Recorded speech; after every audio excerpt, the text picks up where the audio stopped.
সন্তান শেষ নিঃশ্বাস পর্যন্ত, জীবনের শেষ নিঃশ্বাস পর্যন্ত মা বাবার সাথে ভালো আচরণ করবে। জীবনের শেষ নিঃশ্বাস পর্যন্ত তার রবকে এক মুহূর্ত পর্যন্ত ভুলতে পারবে না। ঠিক তেমন একটা সন্তান জীবনের শেষ নিঃশ্বাস পর্যন্ত তার মা বাবাকে ভুলতে পারবে না।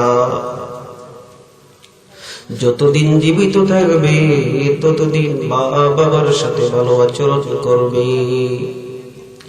জীবনের শেষ ভাগ পর্যন্ত ইবাদত করে করে ইবাদতের হিস্সা তার মা বাবাকে দিবে। কারণ কি?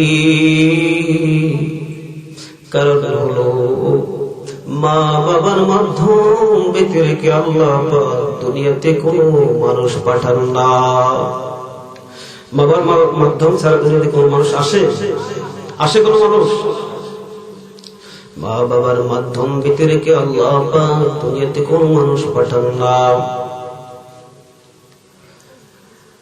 অবশ্যই হযরত ঈসা আলাইহিস সালামকে আল্লাহ পাক পিতা ব্যতীত দুনিয়াতে পাঠিয়েছেন। মা হাওয়া আলাইহিস সালামকে আল্লাহ পাক বাবা ব্যতীত মা ব্যতীত আদম আলাইহিস সালামের মাধ্যমে দুনিয়ায় পাঠাইছেন। হযরত আদম আলাইহিস সালামকে আল্লাহ পাক দুনিয়াতে মা বাবা ব্যতীত পাঠাইছেন। এটা আল্লাহ পাকের কুদরত। আল্লাহ পাক কখনো মা বাবা ব্যতীত দুনিয়াতে মানুষ পাঠাইতে পারেন আল্লাহ দেখাইলেন। কিন্তু কিয়ামত পর্যন্ত পৃথিবীর মাটিতে যত মানুষ আসবে তাদের মাও থাকবে বাবাও থাকবে। মা বাবার মাধ্যম হয়ে মানুষ দুনিয়া আগমন করবে।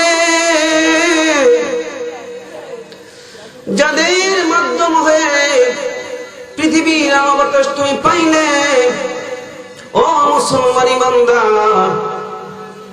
এক সেকেন্ডের জন্য ওই মা বাবার সাথে তুমি ভালো আচরণ ছাড়া খারাপ আচরণ করতে পারবে না। তাদেরকে আল্লাহ পাক কেমন একটা শান দান করেছেন।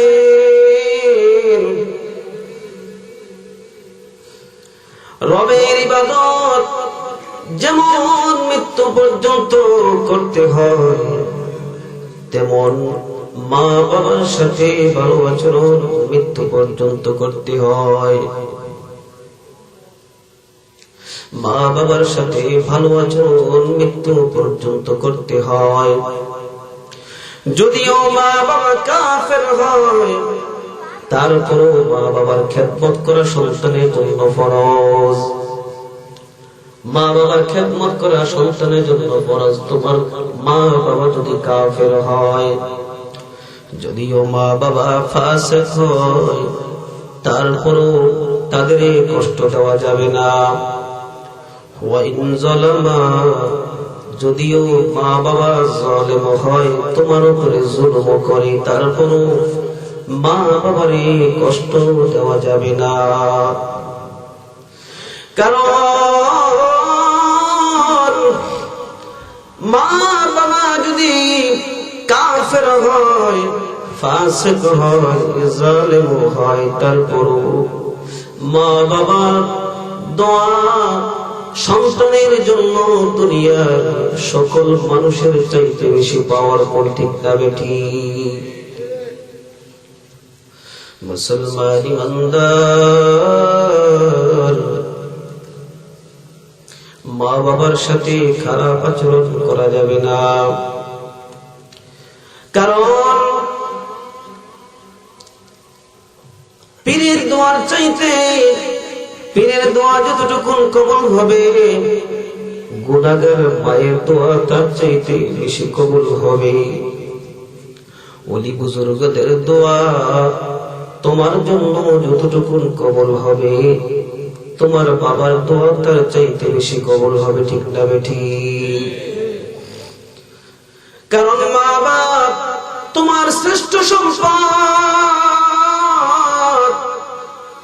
এটা আল্লাহ পাকের ফয়সালা।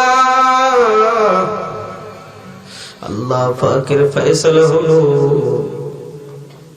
পৃথিবীর ভিতরে পুরুষের মধ্যে আমাদের সবচাইতে সম্মানিত হলো আমাদের মা। পুরুষের ভিতরে সবচাইতে সম্মানিত হলো আমাদের পিতা। মহিলাদের ভিতরে সবচাইতে সম্মানিত হলো আমাদের মা। সুতরাং এই মা বাবার সাথে মৃত্যু পর্যন্ত ভালো আচরণ করতে হবে। রে দুনিয়ার নবীর উম্মত, ওই মা বাবার সাথে খারাপ আচরণ করা যাবে না। কারণ এ বাবা তোমারে আমারে এমন কিছু কষ্ট করেছেন, এমন কিছু খেদমত করেছেন, এমন কিছু খেদমত এই মা বাবা তোমারে আমারে করেছেন, এমন কিছু ইহসান করেছেন যে ইহসানের তুলনা পৃথিবীর কারোর সাথে চলে না। মা সন্তান পেটে বোঝা বইছে, যখন সন্তান প্রসব করেছে, সন্তান প্রসব করার সময় মায়ের কলসে কলসে রক্ত বের হয়েছে। ঠিক না বেঠিক? মায়ের কলসে কলসে রক্ত বের হয়েছে। সন্তান যখন প্রসব করেছে, মা অজ্ঞান হয়ে মাটিতে পড়েছে। সন্তান দুনিয়া আসার পর সন্তানের কান্নার আওয়াজ শুনে মায়ের হুঁশ এসেছে। হে মুসলমান ইমানদার, মায়ের বুকে রক্ত পানি করে সন্তানকে দুধ পান করাইয়া লালন পালন করেছে। মা এমন এক জিনিস, সন্তান যখন পেটের মধ্যে ছিল, সন্তানের জন্য জীবন দিতে চাইছে। মা নিজের মৃত্যু চাইছে, নিজে মৃত্যু কামনা করেও নিজে মরলো যেন তার সন্তানের কিছু না হয়। এমন মায়া, এমন মায়া, এমন মহব্বত মা দুনিয়ার সন্তানের জন্য করেছে। এজন্য আল্লাহ পাক রব্বুল আলামিন মায়ের পক্ষ থেকে উকিল হয়ে পৃথিবীবাসীকে বলেছে, ও পৃথিবীর সন্তানেরা, হাবালাতহু উম্মুহু কুরহা ওয়া ওয়াদাআতহু কুরহা وحمله وفصاله 30 شهرا। তোমার মা তোমার পেটে বোঝা পাইছে, তোমার মা তোমাকে প্রসব করেছে, তোমার মা দুগ্ধ পান করাইয়া তোমার এই লালন পালন করেছে। খবরদার ও দুনিয়ার সন্তানেরা, তুমি তোমার মা বাবার সাথে ভালো আচরণ করবে, মা বাবার সাথে সুন্দর আচরণ করবে। যদিও তোমার মা বাবা জালেম হয়, তারপরেও মা বাবার সাথে ভালো আচরণ করবে, সুন্দরভাবে কথা বলবে।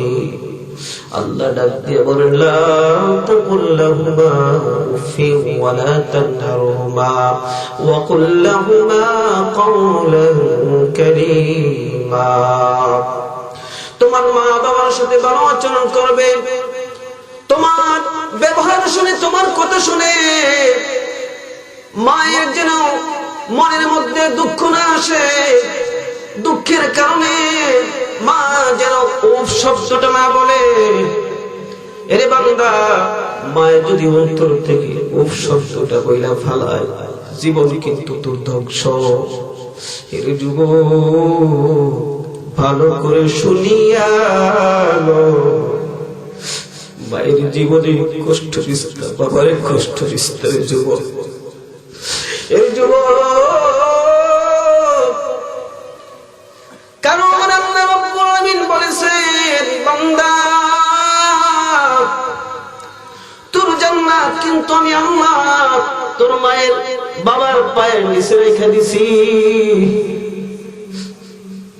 সরওয়ারে দু আলম নবী বলেন, আল জান্নাতু তাহতা কদামিল উম্মাহাত। সন্তানের জান্নাত মা বাবার পায়ের নিচে। সুন্দর ব্যবহার করে মা বাবার পায়ের নিচে জান্নাতটা দখল করে নে। জান্নাত পাওয়া তো বড় সহজ, জান্নাত তো তোর ঘরে আছে। এ বান্দা, জান্নাত পাওয়ার জন্য কোথায় যাস? কোথায়? বাবারে, বাবার দরবারে গিয়া জান্নাত খোঁজস। সারা বছর মায়ের এক টুকরা গোশত খাওয়াইতে পারস না, বছরে বছরে বাবার দরবারে গরু নিয়ে যাস। এর নবীর উম্মত, মায়ের ভালো করা খাওয়া, মায়ের আঙ্গুর বেদনা কিনিয়া মায়ের মুখে উঠাইয়া উঠাইয়া দে। মায়ের যদি খুশি হয়ে যায়, আমার আল্লাহ খুশি হবে। এর মুসলমান ইমানদার, আল্লাহর রাসূল বলেন, রিদল রব্বি বিরিদল ওয়ালিদাইন। বাবা যার প্রতি খুশি হবে, আমার আল্লাহ তার উপরে খুশি হবে। আর মা বাপ যদি বান্দার উপরে নারাজ হয়ে যায়, আমার আল্লাহ কিন্তু ওই সন্তানের উপরে নারাজ হয়ে যাবে। ওই সন্তান যদি ঘাটতি ভরা বস্তা ভরা আমল নিয়েও আল্লাহর দরবারে যায়, সমস্ত আমল বরবাদ হয়ে যাবে। মুসলমান ইমানদার, এ হলো মায়ের ভালোবাসা। আর বাবা তো তোমারে আমারে এমন ভালোবাসা দিছে। আমি যখন ছোট ছিলাম, তুমি যখন ছোট ছিলা, বাবা তোমারে আমারে কাঁধে করে করে চলছে। এর নবীর উম্মত, তুমি যখন দুর্বল ছিলা, বাবা তোমারে ধরে ধরে হাঁটা শিখাইছে। তোমার যখন ফকির ছিল না, টাকা ছিল না, তুমি যখন ফকির ছিলে, বাবার পকেটটা তোমার পকেট বানাইছে, ঠিক না ঠিক? মুসলমান ইমানদার,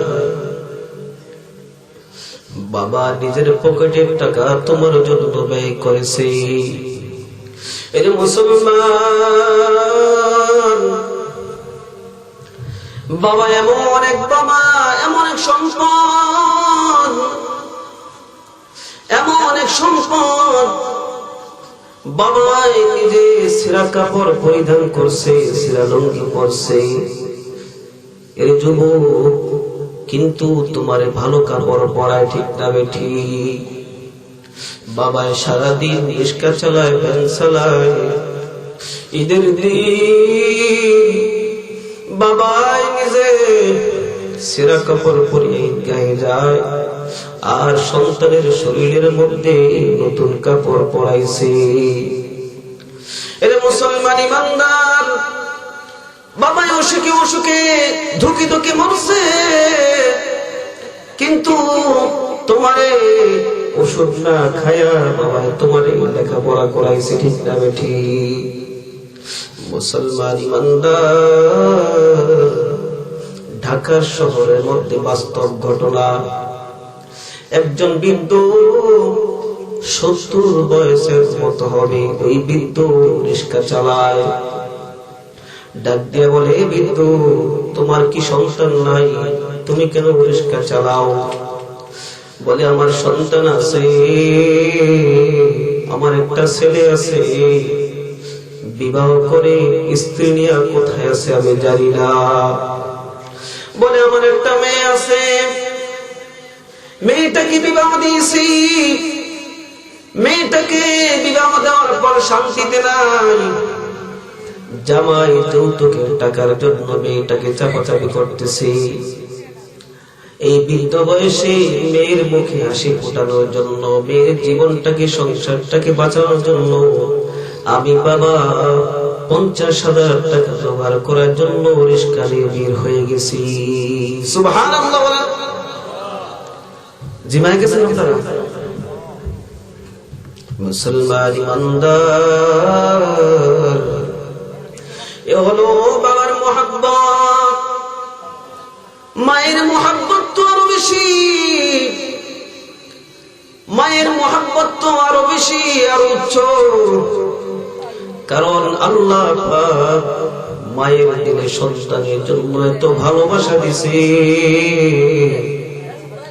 আল্লাহ পাক মায়ের এত মোহাব্বত দিছে, বাবার চাইতে শতগুণ ভালোবাসা মায়ের অন্তরের মধ্যে দিছে। মুসলমান ইমানদার, মায়ের ভালোবাসা এত দিছে,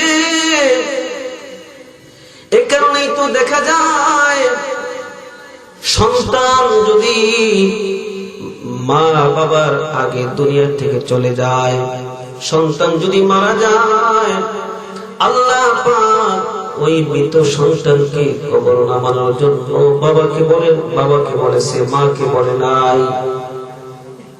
সরওয়ারে দো আলম নবী মুহাম্মদুর রাসূলুল্লাহ সাল্লাল্লাহু আলাইহি ওয়াসাল্লাম নিজের হাতে সন্তানকে কবরে দাফন করেছে, নিজের হাতে সন্তানের বুকে মাটি চাপা দিয়েছে।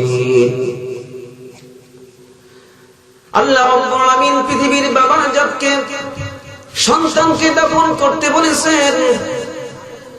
আল্লাহ রাব্বুল আলামিন বাবার জাতকে সন্তানকে কবরে নামাইতে বলেছেন, কিন্তু পৃথিবীর কোন মাকে তার সন্তানকে কবরে শোয়াইতে বলে নাই। মায়েদেরকে কবরস্থানে যাওয়া হারাম করে দিয়েছেন, সন্তানের লাশ দিয়ে কবরে নামতে হারাম করেছেন। কারণ বাবার ভালোবাসা আর মায়ের ভালোবাসার মধ্যে তফাৎ তো আসমান জমিন। কারণ বাবা তো সন্তানকে কবরে রাইখা কবরের তৈদারে হাত দিয়া বাবা উঠা যাইতে পারবে, কিন্তু পৃথিবীর কোন মা যদি তার সন্তানকে কবরে নামায়, পৃথিবীর কোন মা যদি তার সন্তানকে কবরে শোয়ায়, কোন মায়ের এই যোগ্যতা নাই। মা তার সন্তানকে কবরে রেখে কবর থেকে উঠে পড়বে, বরং মা নিজের সন্তানের সাথে কবরে শুয়ে পড়বে। এর মুসলমান, মায়ের মৃত্যু কবরের মধ্যে হয়ে যাবে, ঠিক না ঠিক?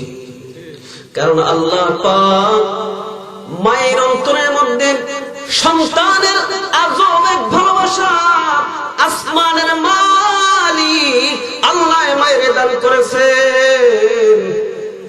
এটা আল্লাহ পাকের বড় দান। এজন্য আল্লাহ পাক দুনিয়ার সমস্ত মানুষদেরকে বলেছেন, ওয়াবিল ওয়ালিদাইনি ইহসানা, এ বান্দা যুবক, ওয়ালিদাইনের সাথে ভালো ব্যবহার করবা, তাদের সাথে খারাপ ব্যবহার করবা না। তুমি তোমার মা বাবার খেদমত করো, মা বাবার পেশাব পায়খানা নিজের হাতে সাফ করো, প্রয়োজন বোধে মায়ের নিজের হাতে গোসল করে দাও, বাবার কাপড় নিজের হাতে ধৌত কইরা দাও। এই যুবক কিসের জন্য পাগল হইছে? আজকে বাবার সাথে মায়ের সাথে জিরকে মেরে কথা বলো, ধমক দিয়া কথা বলো। এই যুবক তুমি নবীর পাগল, তুমি তো আল্লাহর পাগল। আল্লাহকে সন্তুষ্ট করতে যদি চাও, মা বাবার সাথে সুন্দর আচরণ করতে হবে। মা বাবার সাথে সুন্দর আচরণ করা ব্যতীত তুমি আল্লাহকে পাইবা না, রাসূলকে পাইবা না। মুসলমান ইমানদার মা বাবার সাথে সুন্দর আচরণ করতে হবে। কি করতে হবে? মা বাবার সাথে সুন্দর আচরণ করতে হবে। বাবার কাপড় ধৌত কইরা দিবা, নিজের হাতে মায়েরে লোকমা উঠাইয়া উঠাইয়া মায়ের খাওয়াইবা। কেন খাওয়াইবা? কারণ এই মা তোমারে নিজের হাতে লোকমা বানাইয়া বানাইয়া খাওয়াইছিল, ঠিক না বেটা? এই মা তোমারে নিজের হাতে গোসল করাইছে। এই মা তোমার পায়খানা পেশা বলা কাপড়গুলো মা ধৌত করে দিছে। এই জন্য আল্লাহ পাক মা বাবার খেদমত করা এমন ফরজ করেছে। মুসলমান ইমানদার মা বাবার সাথে ভালো আচরণ করতে হবে। মা বাবার খেদমতের দাম আল্লাহ রাব্বুল আলামিনের কাছে নবীর মুনাকাতের চাইতে বেশি দাম, নবীর জিয়ারতের চাইতে বেশি দাম। হযরত ওয়াইসুল কারনী রাহমাতুল্লাহ আলাইহি নবীর যুগে কালিমা পড়েছে। মা অসুস্থ, মা অসুস্থ। আল্লাহর নবী ওয়াইসরে কয়, ওয়াইস রে তোর মা বাবার খেদমত কর, আমি নবীর সাথে দেখা করা তোর কোনো দরকার নাই। ওয়াইস বলে, নবী গো আপনার সাথে আমার জিহাদে যাইতে মনে চায়। আল্লাহর নবী ডাক দিয়া কয়, ওয়াইস রে আমার সাথে যুদ্ধ যাইতে তোর হবে না, তুই তোর মায়ের খেদমত কর, মারে খানা খাওয়া, মারে গোসল করা, মার পেশাব পায়খানা সাফ কর। হযরত ওয়াইসুল কারনীকে সরওয়ারে দু আলম নবী মুহাম্মদুর রাসূলুল্লাহ সাল্লাল্লাহু আলাইহি ওয়াসাল্লাম মায়ের পাশ থেকে দূরে সরার অনুমতি দেয় নাই, মায়ের খেদমত করতে বলেছে। এই ওয়াইস খবর পেয়েছে রাসূল উহুদের যুদ্ধে রাসূলের দাঁত ভেঙে গেছে। খবর পেয়ে ওয়াইসুল কারনী নিজের দাঁতগুলো ভেঙে ফেলেছে, নিজের দাঁতগুলো ভেঙে ফেলেছে। আমি ঘরে বসে থাকবো, আমার নবীর দাঁত ভেঙে যাবে, আমি দাঁত রাখবো না। ওয়াইসুল কারনী রাহমাতুল্লাহ আলাইহি নবীকে এমন ভালোবাসতেন, কিন্তু আল্লাহর রাসূল সাল্লাল্লাহু আলাইহি সাল্লাম ওয়াইসুল কারনীকে রাসূলের সাথে জিহাদে যাওয়ার অনুমতি দেয় নাই, রাসূলের সাথে দেখা করার অনুমতি দেয় নাই। মায়ের খেদমত করতে বলেছেন।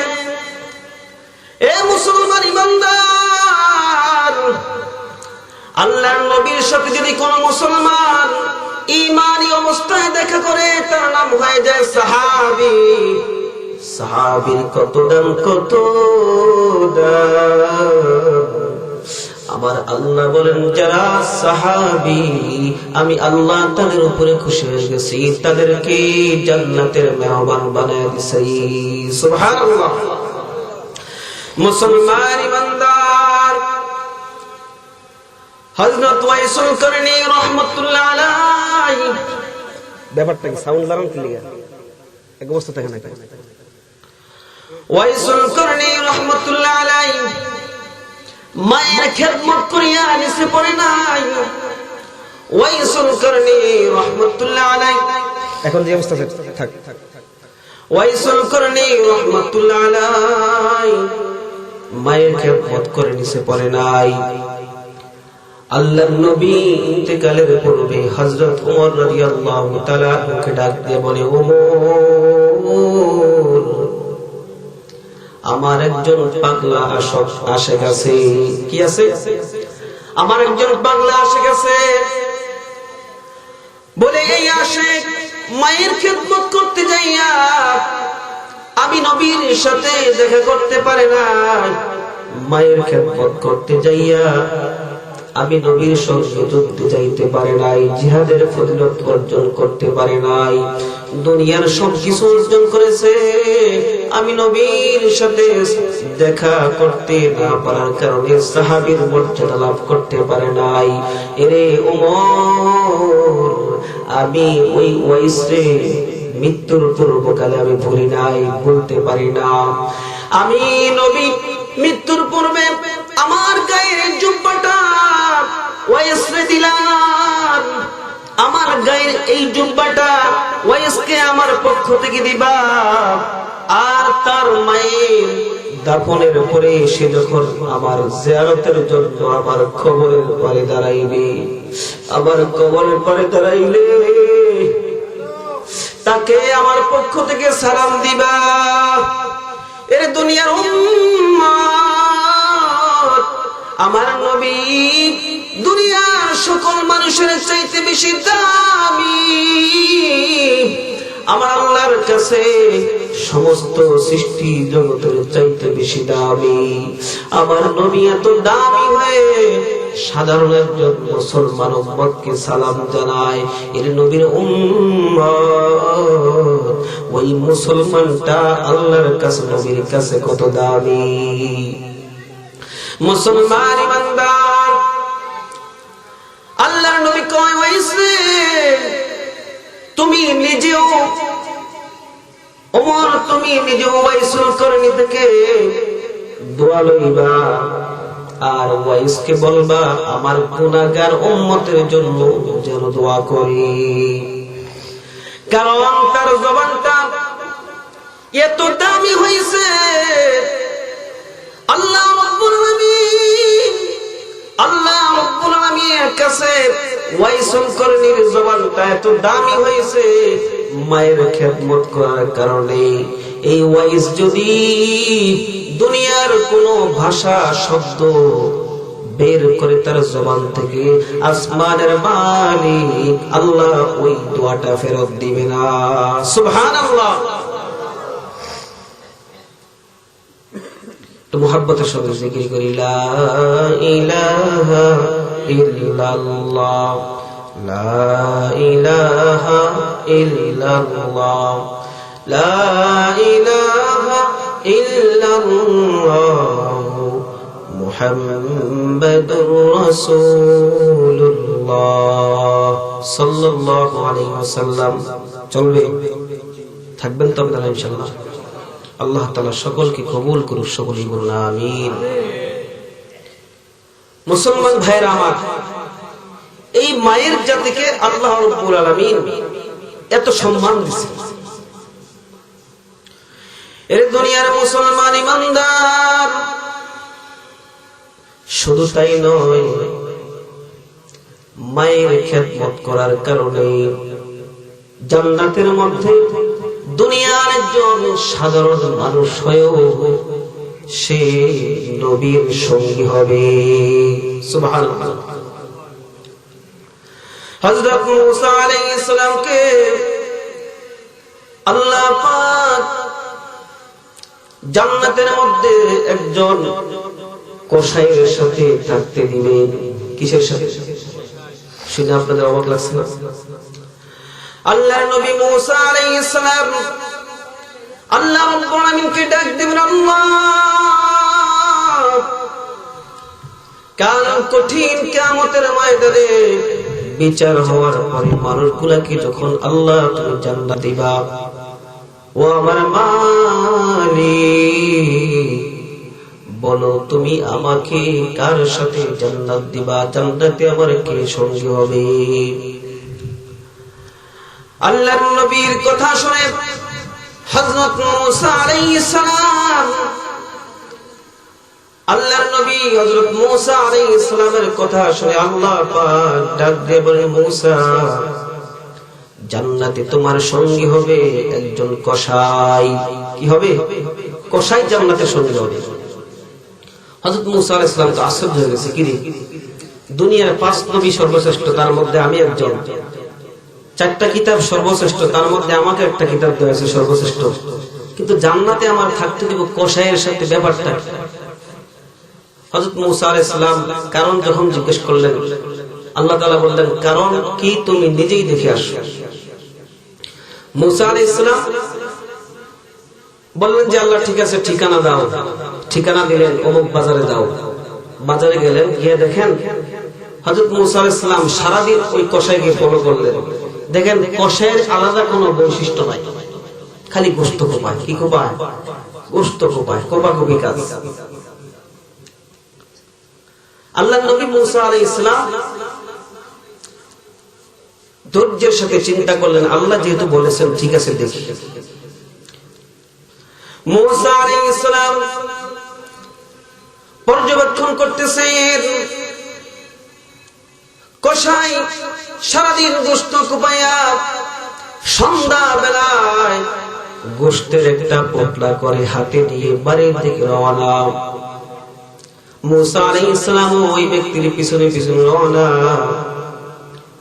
যাইতে যাইতে তার বাড়িতে গেলেন, কসাই ঘরের মধ্যে প্রবেশ করলেন।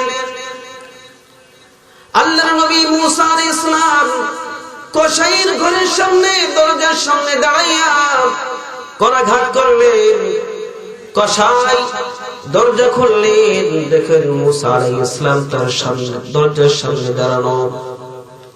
হযরত মূসা আলাইহিস সালাম বললেন আমি একজন মুসাফির। কসাই ডাক দিয়ে বললেন আহলান সাহলান মারহাবান তাইয়িবান, আসো, মুবারক, ওয়েলকাম ওয়েলকাম। মূসা আলাইহিস সালাম ঘরের ভিতরে গেলেন।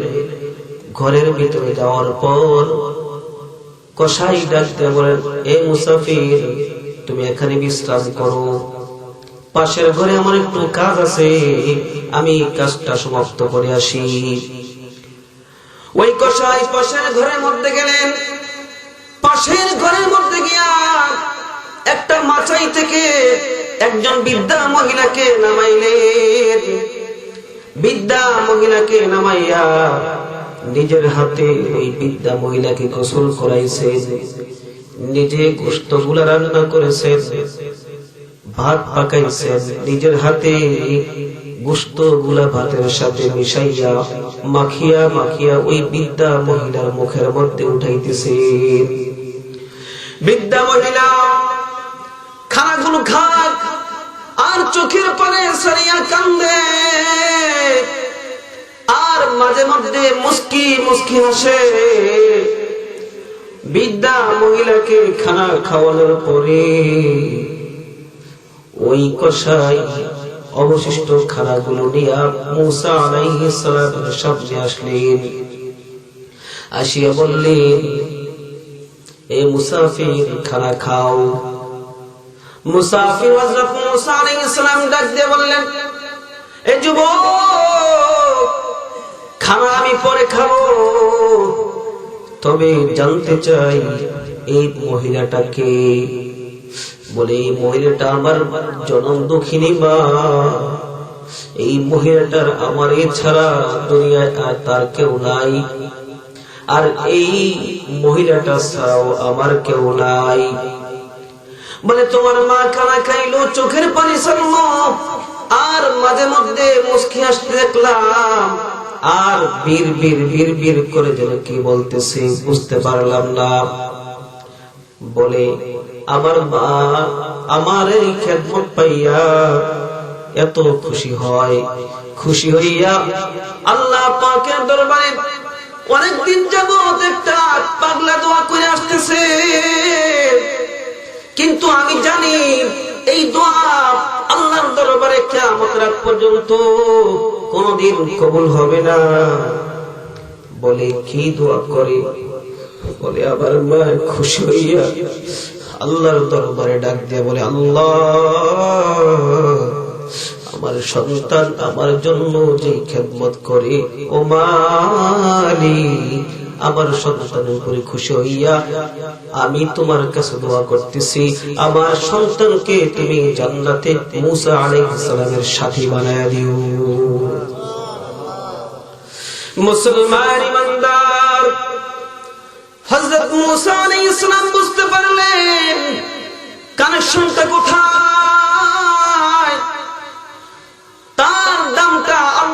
হাদিসে এত বেশি কেন হইল? বুঝতে পারলেন এখানেই তো কানেকশন, মূল জায়গায় কানেকশন।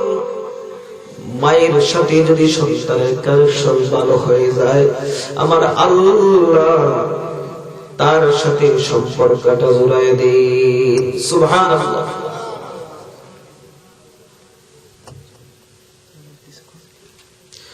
মুসলমান ইমানদার, এ পর্দার মা ও বোনেরা, তোমাদের এত সম্মান আল্লাহ দান করেছেন, তোমাদের এত মর্যাদা আল্লাহ দান করেছেন, কিন্তু তোমরা তোমাদের সম্মানকে নিজের হাতে নষ্ট করতেছো। ঠিক না বেঠিক?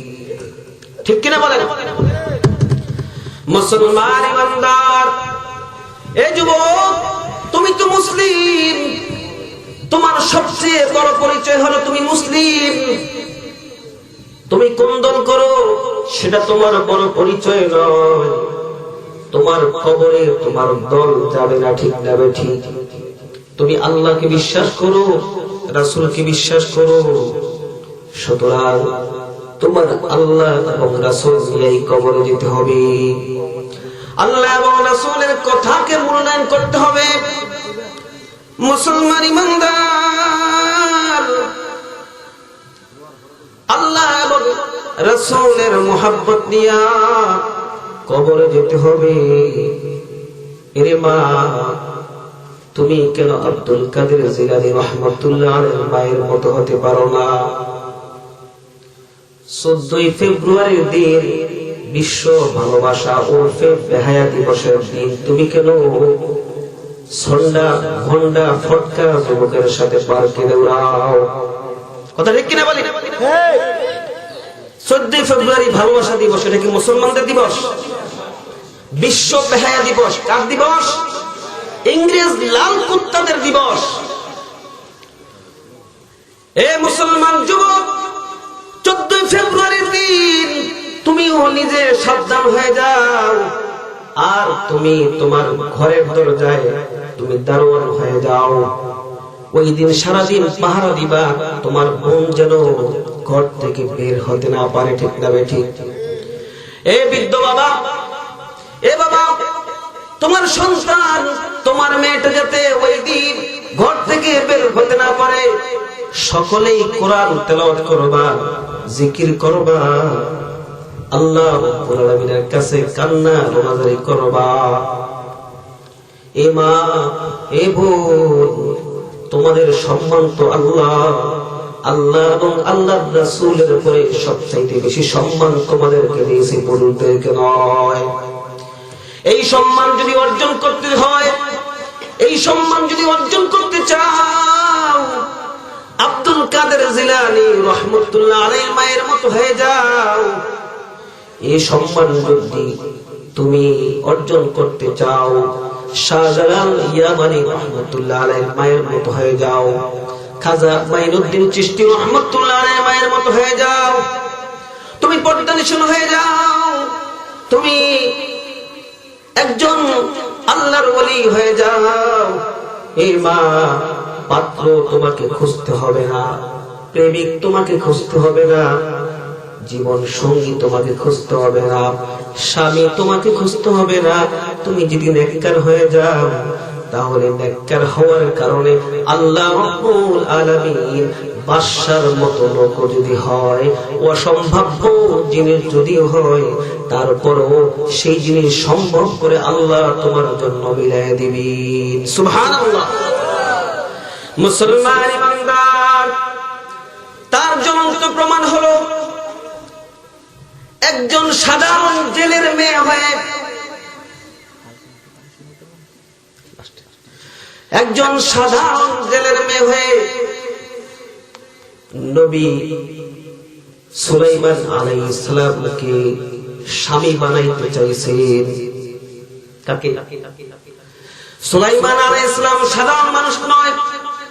এর মুসলমান যুবক, পৃথিবীর এক প্রান্ত থেকে আরেক প্রান্ত পর্যন্ত 4 জন লোক অতীতে রাজত্ব করেছেন, তার মধ্যে 2 জন হলো মুসলমান আর 2 জন হলো কাফের। দুইজনের মধ্যে মুসলমান দুইজনের মধ্যে একজন হলেন হযরত সুলাইমান আলাইহিস সালাম। সুলাইমান আলাইহিস সালাম এমন বড় বাদশা ছিলেন, পৃথিবীর ইতিহাসে তার মতো রাজত্বের মালিক আর কেউ হতে পারে নাই। সুলাইমান আলাইহিস সালামকে আল্লাহ রাব্বুল আলামিন এমন নিয়ামত দিয়েছেন, যুগে যুগে সমস্ত নবীদেরকে আল্লাহ রাব্বুল আলামিন মুজিজা দিয়েছেন। আমাদের নবী মুহাম্মদুর রাসূলুল্লাহ সাল্লাল্লাহু আলাইহি ওয়াসাল্লামকে 10,500 মুজিজা আল্লাহ রাব্বুল আলামিন দান করেছেন। সুবহানাল্লাহ। মুসলমান ইমানদার হযরত দাউদ আলাইহিস সালামকে মুজিজা দিয়েছেন। দাউদ আলাইহিস সালাম কোন লোহা যদি হাতের মধ্যে নিতেন, ওই লোহাটা গলে মোমের মতো হয়ে যেত।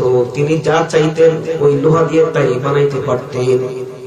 সুলাইমান আলাইহিস সালামকে আল্লাহ রাব্বুল আলামিন এমন একটা মুজিজা দিয়েছেন, তাকে একটা আংটি দিয়েছেন। সুলাইমান আলাইহিস সালামকে বলেছেন, সুলাইমান এই আংটিটা যদি তুমি পরো, তোমার রাজত্ব আসমানের নিচে জমিনের উপরে যত মাখলুকাত আছে, যত সৃষ্টি জগৎ আছে, সমস্ত সৃষ্টি জগতের উপরে তোমার রাজত্ব চলবে। সুবহানাল্লাহ। মুসলমান ইমানদার, আমাদের প্রধানমন্ত্রীর রাজত্ব তো শুধু আমাদের উপরে চলে, আর সুলাইমান আলাইহিস সালামের রাজত্ব মানুষের উপরে চলেছে। সুলাইমান আলাইহিস সালামের রাজত্ব বাঘের উপরে চলছে, সুলাইমান আলাইহিস সালামের রাজত্ব সিংহের উপরে চলছে, মাছের উপরে চলছে, সাপের উপরে চলছে, অর্থাৎ দুনিয়ার যত মাখলুকাত আছে সমস্ত মাখলুকাতের উপরে চলছে। মুসলমান ইমানদার, এই পাওয়ারফুল যুবক সুলাইমান রাজ দরবারের মধ্যে ঘোষণা করেছেন, আমার মন্ত্রী পরিষদ, আমি বিবাহ করব, তোমরা আমার জন্য পাত্রী দেখো। যখন এই পয়গাম দিলেন, হযরত সুলাইমান আলাইহিস সালামের পয়গাম শুনে মন্ত্রী পরিষদ প্রশ্ন করলেন, হুজুর আপনি তো বিবাহ করবেন, কোন কোয়ালিটির পাত্রী আপনার জন্য ঠিক করব? বলে আপনার কি পছন্দ? বলে 4টি বৈশিষ্ট্য হতে হবে। 1 নম্বর হলো পাত্রী দিনদার হতে হবে। পাত্রী কি হতে হবে? দিনদার হতে হবে। 2 নম্বর গুণ হলো পাত্রী শিক্ষিত হতে হবে। 3 নম্বর গুণ হলো পাত্রীর বংশ ভালো হতে হবে। 4 নম্বর গুণ হলো পাত্রী সুন্দর হতে হবে। এই 4 গুণ বৈশিষ্ট্য, 4 গুণ বিশিষ্ট পাত্রী হতে হবে। এই সংবাদ শহরে, বন্দরে, গ্রামে রন্ধে রন্ধে পৌঁছে দিলেন। এমনকি গ্রামের মফস্বল গ্রামে পৌঁছে গেল, অলিতে গলিতে পৌঁছে গেল, এমনকি যেখানে সাপরিয়ার পল্লী সেখানেও পৌঁছে গেল, যেখানে জেলে পল্লী সেখানেও পৌঁছে গেল। যখন এই পয়গাম পৌঁছে গেল, তখন একজন জেলে মাত্র নদী থেকে মাছ ধরে ওই জেলে বাড়ির দিকে রওনা। হঠাৎ করে খবর যখন শুনতে পেল, জেলে মনে মনে চিন্তা করতেছেন, হায় রে, আমার তো একটা আদরের কন্যা আছে, ওই কন্যাটাকে যদি আমি সুলাইমান আলাইহিস সালামের কাছে বিবাহ দিতে পারতাম, তাহলে আমার মেয়েটা দুনিয়াতে সুখী হতো আর আখিরাত তার সফল কামত জান্নাত পেত। মুসলমান ইমানদার এই আশা করে মনে মনে আনন্দ নিয়া ওই জেলে বাড়ির মধ্যে গিয়া প্রাণের স্ত্রীকে ডাক দিয়ে বলেন, প্রাণের স্ত্রী, নতুন একটা সংবাদ শুনলাম, তোমার সাথে আমি শেয়ার করতে চাই। বলে কি সংবাদ? বলে সংবাদটা হলো এই দেশের বাদশাহ নবীর পুত্র সুলাইমান আলাইহিস সালাম বিবাহ করবেন। 4টি গুণের কথা বলেছেন, তার মধ্যে 3টি গুণ তো আমাদের মেয়ের মধ্যে আছে, তবে একটা গুণ নাই। আমার তো ভালো বংশ নাই, আমি তো একজন জেলে।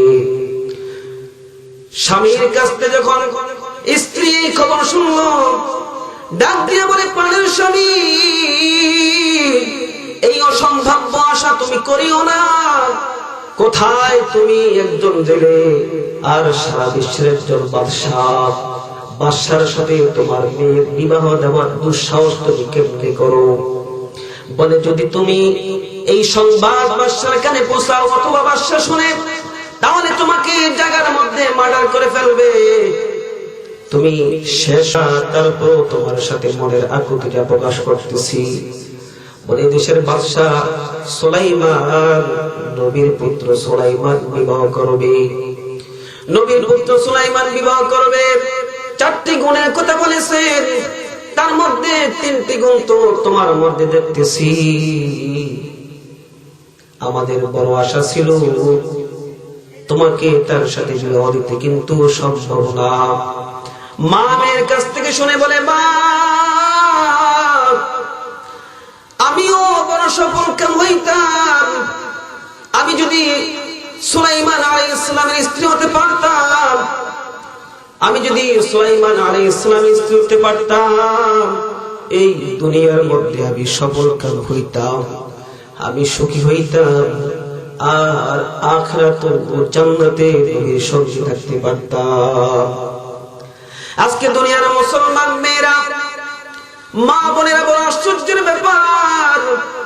একজন ছেলে যখন ইঞ্জিনিয়ার হয়, ডাক্তার হয়, কবি হয়, সাহিত্যিক হয়, বড় লোক হয়, ধনী হয়, কিন্তু ওই লোকটা যদি দিনদার হয়, নামাজি হয়, দাড়িওয়ালা হয়, পাঞ্জাবি টুপিওয়ালা হয়, মেয়েরা ডাকতে বলে, কয় কার সাথে বিবাহ করবো? সে তো আমার বাবার বয়সী। ঠিক না? ঠিক।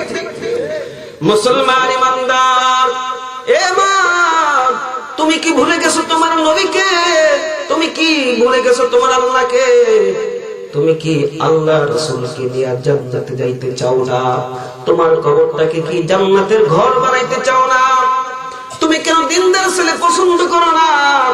আর অনেক বাবা আছে, নিজে নামাজ পড়ে, নিজে দাঁড়িয়ে রাখে, নিজে টুপি পরে, নিজে দিয়ে সমস্ত কাজ করে, কিন্তু ছেলে বিশ্রায় টাকাওয়ালা। ঠিক না ঠিক? এ মুসলমান, বিশ্বাস করবা না, বিশ্বাস করবা না। আমি এক জায়গায় বিবাহ পড়াইতে গেলাম, জিজ্ঞেস করলাম পাত্র কি? পাত্র খুব ভালো মানুষ, পাত্র খুব ভালো। বলে, কেমন ভালো? বলে, পাত্র 1 লক্ষ টাকা বেতন পায়। টাকায় দেখি পাইলার কালিও পাত্র কাছে ফেল। বুঝতে পারছেন? বড় কালো মানুষ, কিন্তু টাকা বড় ভালো, এই জন্য পাত্র ভালো হয়ে গেছে। এ মুসলমান, এই শিক্ষা তো তোমাকে ইসলাম দেয় নাই, এই শিক্ষা তো আল্লাহ দেয় নাই, এই শিক্ষা তো রাসূল দেয় নাই। রাসূল তোমাকে শিক্ষা দিছে, পাত্র ঠিক করবা 4টি জিনিস দেখা, পাত্রীও ঠিক করবা 4টি জিনিস দেখা। 1 নম্বরে দেখবা তার মধ্যে দ্বীন আছে কিনা, তার মধ্যে দিনদারিয়ত আছে কিনা। 2 নম্বরে দেখবা তার মধ্যে বংশ আছে কিনা। 3 নম্বর দেখবা তার মধ্যে সৌন্দর্যতা আছে কিনা। 4 নম্বর দেখবা ধন। আল্লাহ রাসূল বলেন, ওই 3টা যদিও একজন পাত্রের মধ্যে না থাকে, তাহলে দেখবা তার মধ্যে দিন আছে কিনা। সবকিছু বাদ দিয়া তুমি দিনওয়ালা পাত্রকে চয়েস করবা। সুবহানাল্লাহ। মুসলমান ইমানদার, জেলের মেয়ে বড় দিনদার মানুষ, দুনিয়ার বাদশার সাথে বিবাহের আশা করলেন, অসম্ভব জিনিস। ঠিক কিনা বলেন? সম্ভব না। কিন্তু যে আল্লাহ একজন সাধারণ মানুষকে নবীর ঘরে জন্ম দিয়া, দুনিয়ার মধ্যে নবী বানাইয়া দুনিয়ার বাদশা বানাইতে পারে, সে আল্লাহ একজন সাধারণ জেলের মেয়েকে ওই বাদশার স্ত্রী বানাইতে পারেন কিনা বলেন? আমার আল্লাহর শক্তি আছে কিনা বলেন? এই আওয়াজ দিয়ে বলেন, সে আল্লাহর শক্তি আছে কিনা বলেন? সে আল্লাহর শক্তি আছে। ও মা তুমি কেন এখন থেকে পাত্র তুমি পার্কে বিশ্রাও? আরে পার্কে তো পাত্র পাওয়া যায় না, পার্কে ভালো মানুষ পাওয়া যায় না। ভালো মানুষ যদি পেতে চাও আল্লাহর ঘর মসজিদে যাও, নবীর ঘর মাদ্রাসায় যাও, ঠিক না বেঠি? এরে মুসলমান ইমানদার, হযরত সুলাইমান আলাইহিস সালামকে জেলের মেয়ে হয়ে চাইলেন, অসম্ভব জিনিস। আর এই খবরটা যখন তার কানে গেল, মেয়েটা একটা চিঠি চিরকুট লিখলেন সুলাইমান আলাইহিস সালাম বরাবর। ওগো আল্লাহর পয়গম্বর নবী সুলাইমান আলাইহিস সালাম, আপনি সারা দুনিয়ার কুল কায়নাতের বাদশা, সারা জাহানের বাদশা, নবীর ছেলে নবী, আপনি বড় ধন্য মানুষ। আমি আপনাকে লাইক করে ফেলেছি, আমি আপনাকে লাভ করে ফেলেছি।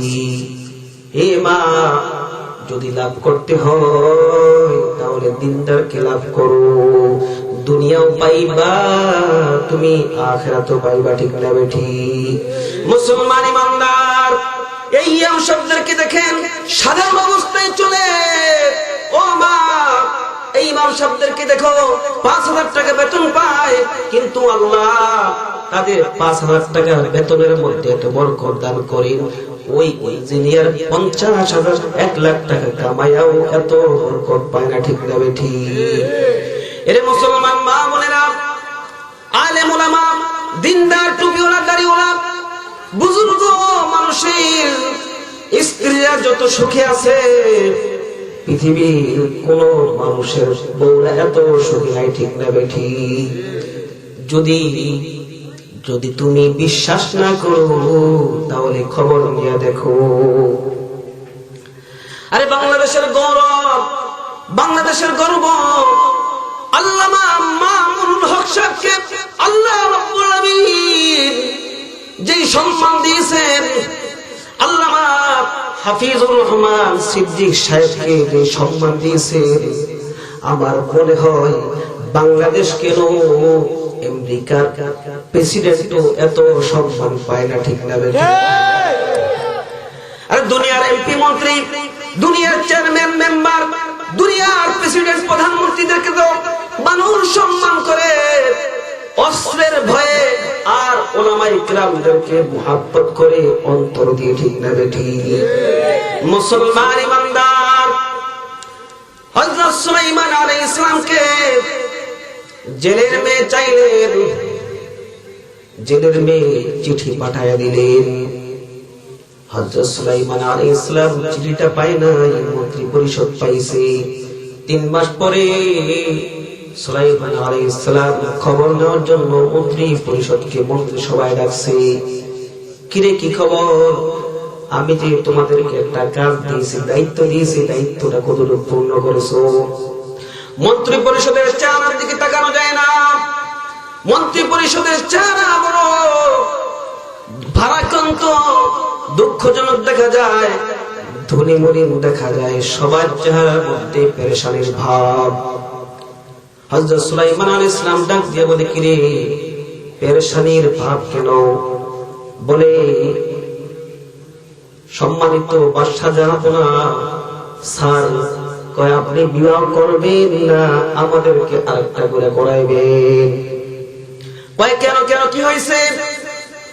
বলে, আপনার পয়গাম পাইয়া আপনি বিবাহ করেন না, আমরা আপনার কারণে মুখ দেখাইতে পারি না, দেশে চলাফেরা করতে পারি না, রাস্তাঘাটে যেখানে সেখানে যাই মানুষ আমাদেরকে ধিক্কার দেয়, কারণ আপনার বিবাহের পয়গামের জন্য সাপুরিয়ার মেয়েও আপনার বিবাহের পয়গাম পাঠায়।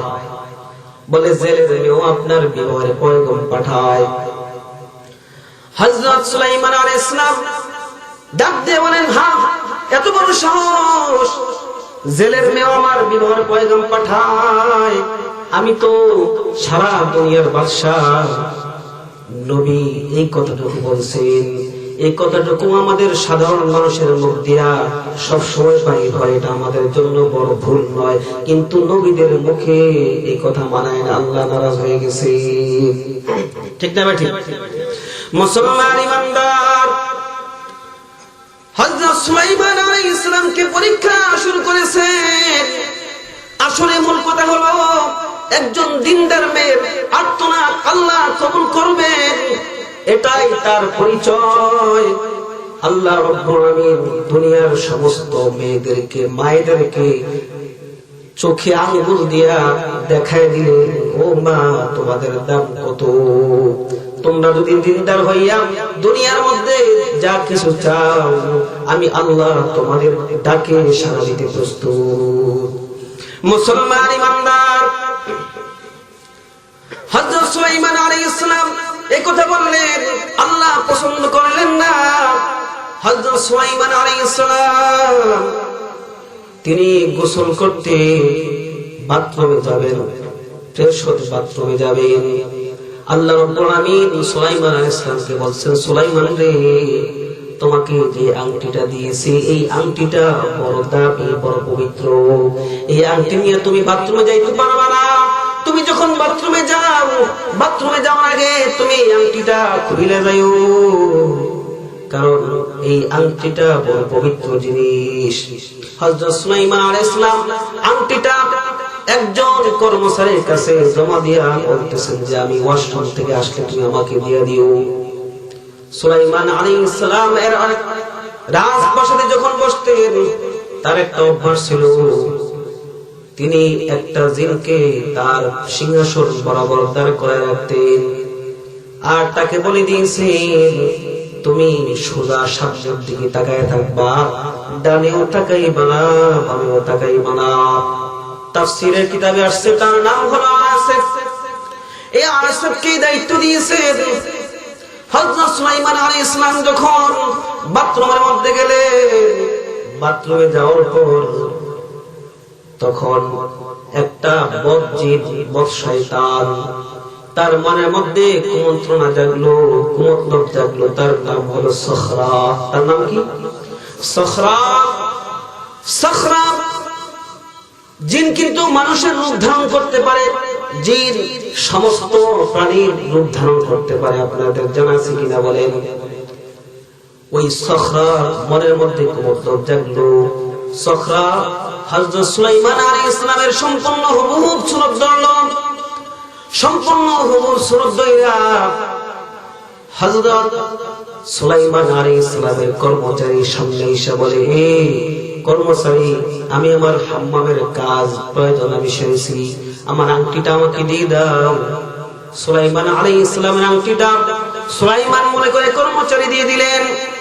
কর্মচারী দেওয়ার পর হযরত সুলাইমান আলাইহিস সালাম যখন হাম্মাম থেকে ঘরে, হাম্মাম থেকে বাইরে হইলেন, এদিকে ওই জিন সুলাইমান আলাইহিস সালামের আংটি পরিয়া সুলাইমান আলাইহিস সালামের সিংহাসনে বসেছেন আর বলে গেছেন,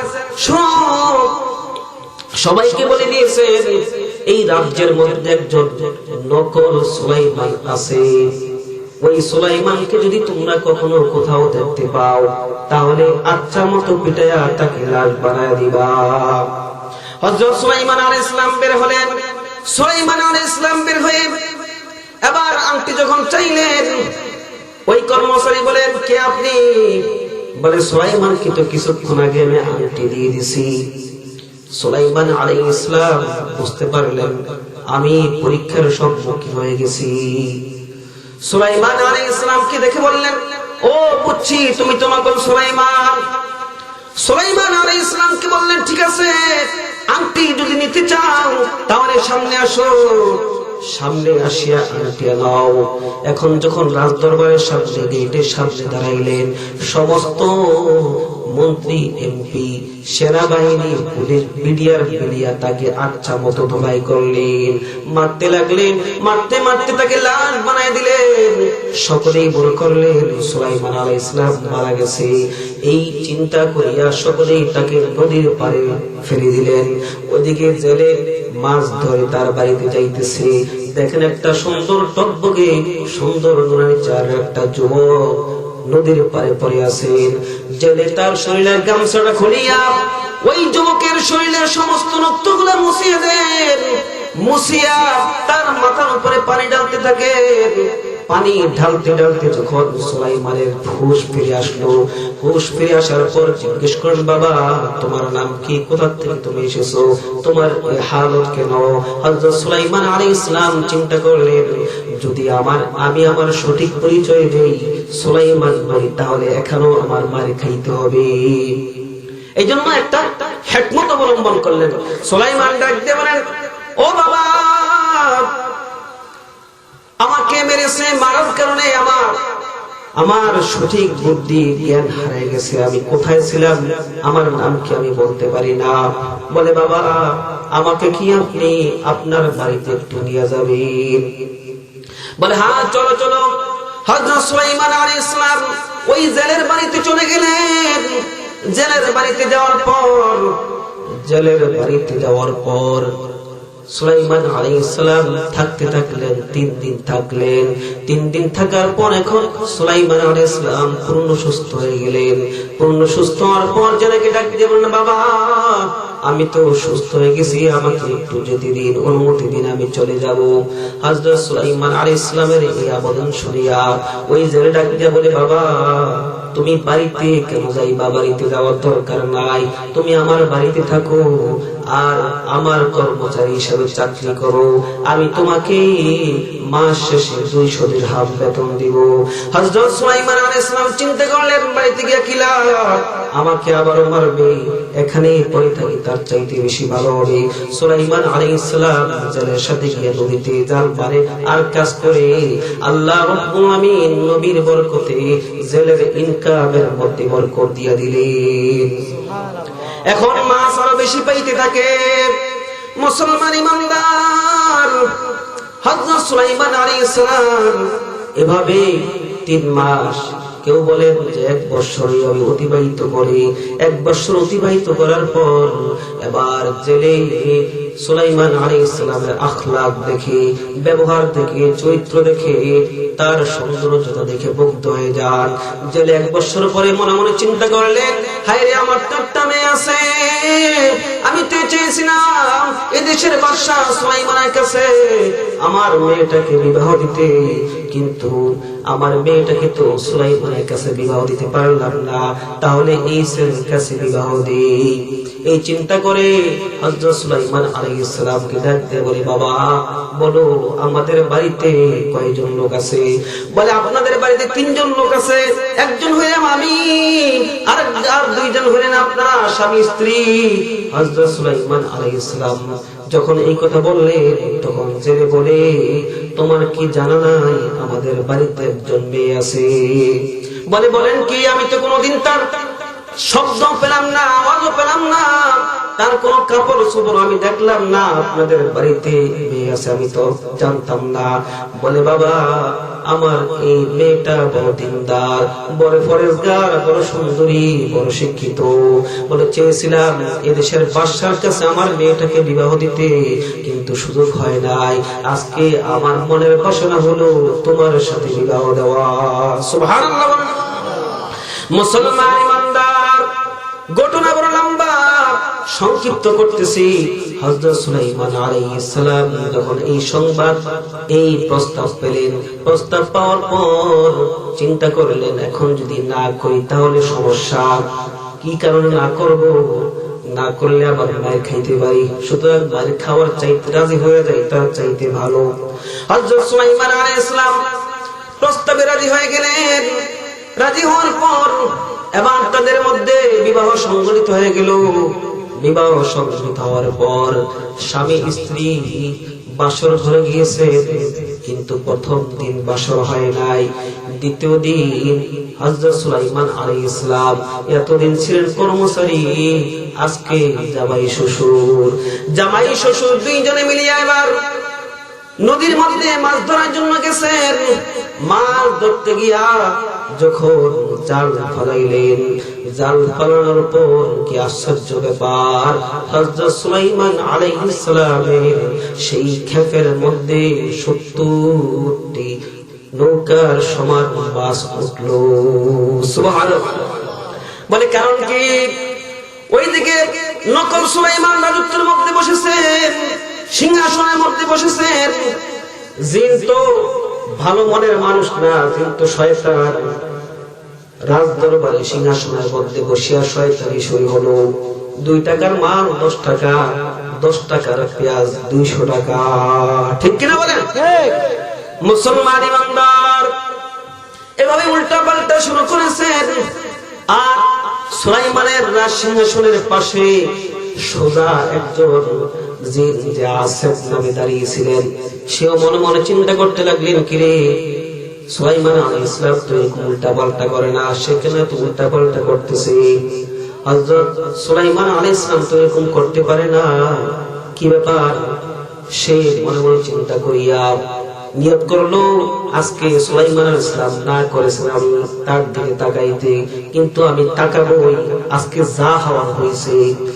ওই আসেফ যখন হঠাৎ করে জিনের দিকে তাকাইলো, মানুষ মানুষকে চিনে, পাগল পাগলকে চিনে, বুজুর্গ বুজুর্গকে চিনে, ঠিক না বেঠি? শয়তান শয়তানকে চিনে। এক শয়তান যখন আর শয়তানকে দেখছে, দেখার সাথে সাথে বুঝতে পারলো এটা তো শয়তান। এবার যখন চোখ ধরা খেয়ে গেল, তখন ওই শয়তান বাঁচার জন্য কোন উপায় পেল না।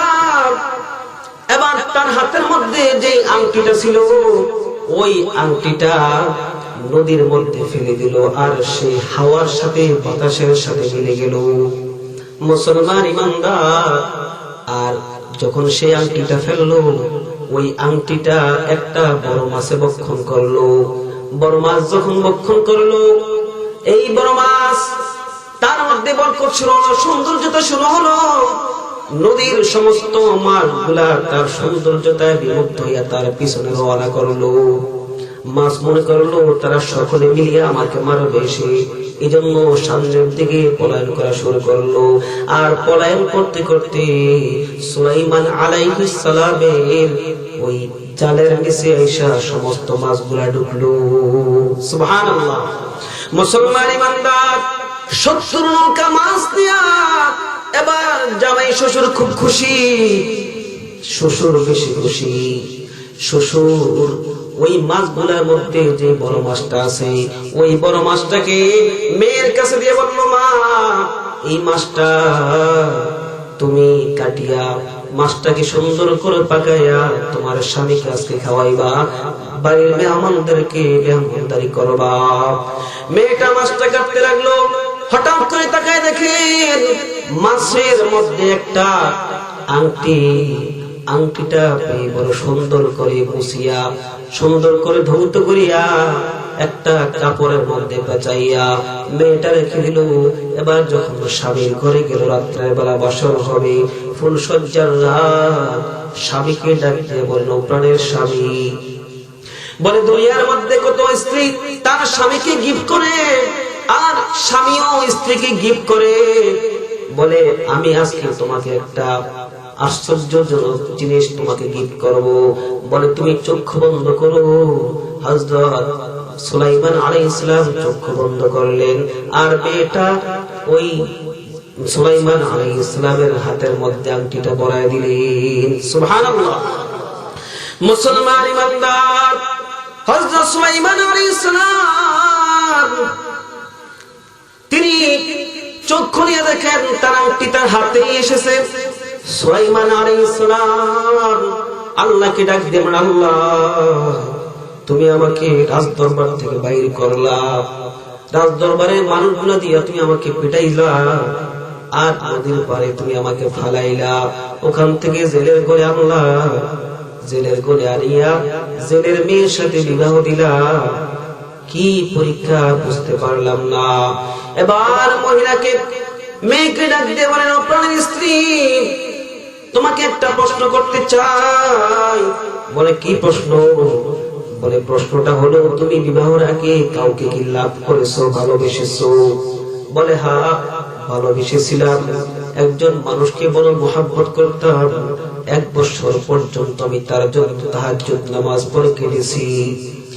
1 বছর পর্যন্ত আমি কোরআন তেলাওয়াত করে কেঁদেছি। 1 বছর পর্যন্ত আমি তাকে আল্লাহর কাছে চেয়েছি।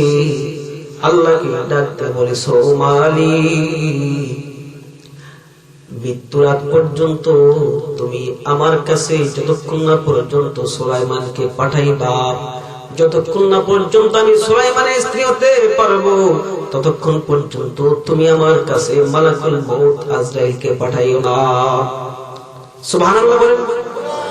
মুসলমান ইমানদার, হযরত সুলাইমান আলাইহিস সালামের বুঝতে আর বাকি নাই। ওই যে জেলের মেয়ে, তার কাছে বিবাহের প্রস্তাব দিয়ে একটা চিঠি পাঠাইছে। আল্লাহ পাক জেলের মেয়ের ডাককে কবুল করিয়া আমি সুলাইমানের মাধ্যমে এই কাহিনীগুলো ঘটাইয়া সুলাইমানকে জেলের মেয়ের স্বামী বানায়া দিছি। ربنا اغفر لنا ذنوبنا وإسرافنا في أمرنا وثبت أقدامنا وانصرنا على القوم الكافرين رب ارحمهما كما بياني صغيرا رب ارحمهما كما ربياني صغيرا بادشاہ ظلم بارا درگزار ما گناہگاری میں تو آمرزگار گناہگر ہم گناہگر ہم گناہگر تو رحمن تو رحیم تو غفار ও দুনিয়ার মালিক, আসমানের মালিক আল্লাহ, আমরা তোমার গুনাহগার পাপী বান্দা। আয় আল্লাহ, গভীর রজনীতে আল্লাহ সারা পৃথিবীর মানুষগুলা ঘুমের গোলাচ্ছন্ন আল্লাহ। আয় আল্লাহ, পশু পাখিগুলো ঘুমিয়ে গেছেন। রব্বুল আলামিন, তোমার কতগুলা আশিক বান্দা তোমারই মহব্বত করে আল্লাহ। আয় আল্লাহ, আর আমি বিছানাকে ত্যাগ করি আল্লাহ। আয় আল্লাহ, তোমার মহব্বত করিয়া আল্লাহ দিনের দ্বিপ্রহর থেকে শুরু করে গভীর রজনী পর্যন্ত আল্লাহ তোমার মহব্বতে তোমার কোরআন হাদিসের আলোচনা শুনেছে। রব্বুল আলামিন, তোমার এই আশিক বান্দাগুলো যদি গুনাহ করেছে আল্লাহ, দয়া করিয়া তুমি তাদের গুনাহ খাতাগুলো মাফ করে দাও। ইয়া রাব্বুল আলামিন, আমরা যারা তো চাইলাম, আমাদের অনেকের মা নাই, অনেকের বাবা নেই আল্লাহ। আল্লাহ, গভীর রজনী পর্যন্ত মা বাবার খেদমতের, মা বাবার মর্যাদা ওয়াজ শুনিস রে আল্লাহ। আয় আল্লাহ, যাদের মা বাবা দুনিয়ার জমিনে বেঁচে নাই, আয় আল্লাহ, তাদের মা বাবার কবর গুলাকে জান্নাতের বাগান বানায় দাও। আয় আল্লাহ, অনেকে অনেক মহব্বত করিয়া মা বাবার মহব্বতে আল্লাহ তোমার ঘর মসজিদে বৃষ্টির মতো দান করেছেন আল্লাহ। ছোট একটা মাহফিল থেকে, অল্প মানুষের সমাগম থেকে আল্লাহ এত টাকা তোমার মহব্বতে তোমার ঘর মসজিদে দান করেছেন। আয় আল্লাহ, এই বান্দাগুলোকে তুমি মাফ করে দাও। আয় আল্লাহ, তাদের মা বাবার গুনাহ খাতাগুলো মাফ করে দাও আল্লাহ। আয় আল্লাহ, তাদের মালের মধ্যে বরকত দান করি আল্লাহ। আয় আল্লাহ, তাদেরকে হায়াতে তৈয়বা দান করি আল্লাহ। আয় আল্লাহ, কাল কঠিন হাসরের ময়দানে এই বান্দাগুলোকে তোমার জান্নাত না দিয়া তুমি তাদেরকে জাহান্নাম দিও না রে আল্লাহ রব্বুল আলামিন। আয় আল্লাহ, এই মসজিদের জন্য মাহফিলের জন্য যারা রাত দিন পরিশ্রম করেছেন, আয় আল্লাহ বিশেষ করে আল্লাহ আমার মুহাব্বতের শ্রদ্ধেয় ভাই রুহুল আমিন গাজী সাহেব এই মাহফিলের জন্য অতন্দ্রী প্রহরীর মতো আল্লাহ দিনরাত 24 ঘন্টা কষ্ট করে এই মাহফিলকে আজকে সফলতায় রূপদান করেছেন আল্লাহ। রুহুল আমিন গাজী ভাইয়ের সমস্ত পরিশ্রম গুলোকে তুমি কবুল আর মঞ্জুর করো আল্লাহ। আয় আল্লাহ, রুহুল আমিন গাজী ভাইকে সারা বাংলায় আল্লাহ দ্বীনের দাওয়াত নিয়ে সফর করার তৌফিক দান করো আল্লাহ রব্বুল আলামিন। এই মসজিদের কমিটিদেরকে তুমি কবুল করে নাও, আয় আল্লাহ মুসল্লিদেরকে কবুল করে নাও, মহিলা মা বোনদেরকে কবুল করে নাও রে আল্লাহ, এলাকার যুবক বন্ধুদেরকে কবুল করে নাও, আয় আল্লাহ সকলকে তুমি জান্নাতবাসী হিসেবে কবুল করে নাও আল্লাহ। আয় আল্লাহ, এই এলাকার যুবকদেরকে আল্লাহ হাসান হুসাইনের চরিত্র দান করে মাওলা ইয়া রব্বুল আলামিন। গভীর নিঝুম রাত্রে আল্লাহ তোমার দরবারে কোনো জ্যাম নাই রে আল্লাহ। আল্লাহ সারা দুনিয়াটা যেমন নীরব হয়ে গেছে, দুনিয়ার পথঘাটগুলো রাস্তাগুলো যেমন নীরব হয়ে গেছে রে মাওলা, দুনিয়ার রাস্তাগুলো ফ্রি হয়ে গেছে, আয় আল্লাহ তোমার দরবারটা তো এখন ফ্রি হয়ে গেছে রে মাওলা। আজকের মুনাজাত তোমার দরবার থেকে ফেরত দিও না রে মাওলা। আমি গুনাহগার, সারা বাংলাদেশে আল্লাহ দ্বীনের দাওয়াত নিয়ে সফর করে মাওলা। আয় আল্লাহ, গাড়ি ঘোড়ার অ্যাক্সিডেন্ট সমস্ত ধরনের মুসিবত থেকে হেফাজত করি মাওলা। আয় আল্লাহ সারা বিশ্ব সারা বাংলাদেশের প্রত্যেকটা অঞ্চলে আয় আল্লাহ তোমার দ্বীনের দাওয়াত নিয়ে যেতে পারি আল্লাহ, সেই যোগ্যতা, সেই কণ্ঠ, সেই স্বাস্থ্য তুমি সেই বলিষ্ঠ আওয়াজ দান করো আল্লাহ। সুবহান রাব্বিকা রাব্বিল ইজ্জাতি আম্মা ইয়াসিফুন ওয়া সালামুন আলাল মুরসালিন। মৌতের কালে আমাদের সকলের জবানে জারি করে দিও মধুর কালিমা লা ইলাহা ইল্লাল্লাহ মুহাম্মাদুর রাসূলুল্লাহ।